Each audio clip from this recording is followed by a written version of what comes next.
ဒါလေးကတော့လက်ကင် garment stain မှာလေးပေါ့နော်ဒါလေးအပြင် quality လေးပြချင်ပါတယ်ဒါလေးပါရှင်ဒါလေးကတော့ garment stain မှာ design နောက်ထပ်တစ်မျိုးပုံစံအသစ်လေးပေါ့နော်ဒါလေးကတော့လက်ကင် garment stain မှာလေးပါရှင်သူကဒီလိုခောက်ရက်လေးလာပါမယ်အဲ့ဒါကိုဒီလိုအဲ့လိုလေးပေါ့နော် dryer ပုံစံလေးနဲ့တူတယ်ဒီမှာအပေါက်ကရေငွေးထွက်တဲ့အပေါက်က6ပေါက်ပါပါတယ်ဟော sorry 5ပေါက်ပါပါတယ်အနောက်ကရေထဲရတဲ့နေရာလေးကဒီလိုလေးလာပါမယ်ဒီလိုလေးဖြုတ်ရပါတယ်ပြီးသွားရင်ဒါလေးကိုအဲ့လိုလေးဖွင့်လိုက်ပါ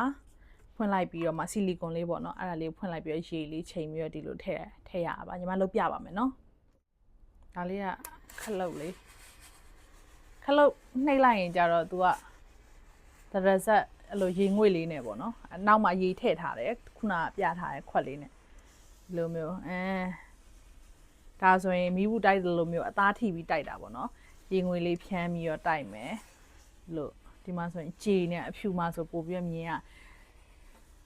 သူကအဲ့လိုမျိုးအပူချိန်တက်တာလဲအရမ်းမြန်တယ်အဲ့လိုမျိုး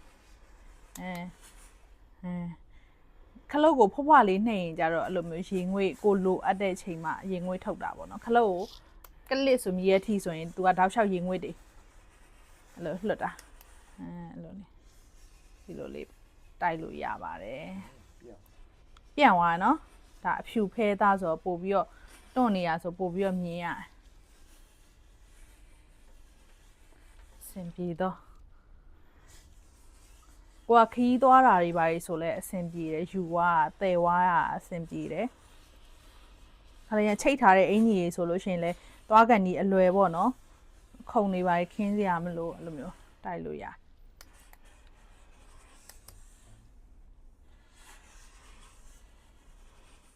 တိုက်ပြသွားတယ်ပေါ့နော်ရေထည့်ပြီးတော့တိုက်ပြသွားတယ်ရေထည့်တဲ့ဆန့်တဲ့လီတာကျတော့ml ကကြတော့180 ml ပါသူက volt အား220ကနေ240အထိသုံးလို့ရတယ်ကိုကအိမ်သုံးမီးကအရှိမပြောခဲ့သလိုပဲအိမ်သုံးမီးကနေတစ်ဆင့်သုံးမယ်ဆိုလို့ရှိရင်လည်းအဆင်ပြေတယ်ပို့အဆင်ပြေတယ်မဟုတ်ဘူးဆိုလို့ရှိရင်သူ volt အားနိုင်တဲ့ extension socket လေးနဲ့သုံးပေးဖို့အတွက်အကြံပြုချင်ပါတယ်ရှင်ဒါလေးဆိုလို့ရှိရင်သုံးပြီးချင်းဆိုရင်တော့လက်နဲ့သွားပြီးတော့မကိုင်းနဲ့ပေါ့နော်သူ့ရဲ့ description မှာပြောထားတာတော့ဒါလေးက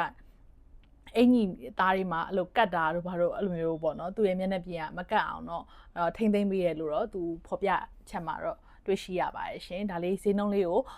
caption လေးမှာရေးပေးထားမှာမဟုတ်လို့မှာယူလို့ရဲဆိုလို့ရှိရင်တော့ page messenger သို့မဟုတ် comment မှာမှာပေးလို့ရပါတယ်ကြာချိန်ကတစ်လဝင်ချင်းခန့်ရှိပါတယ်ရှင်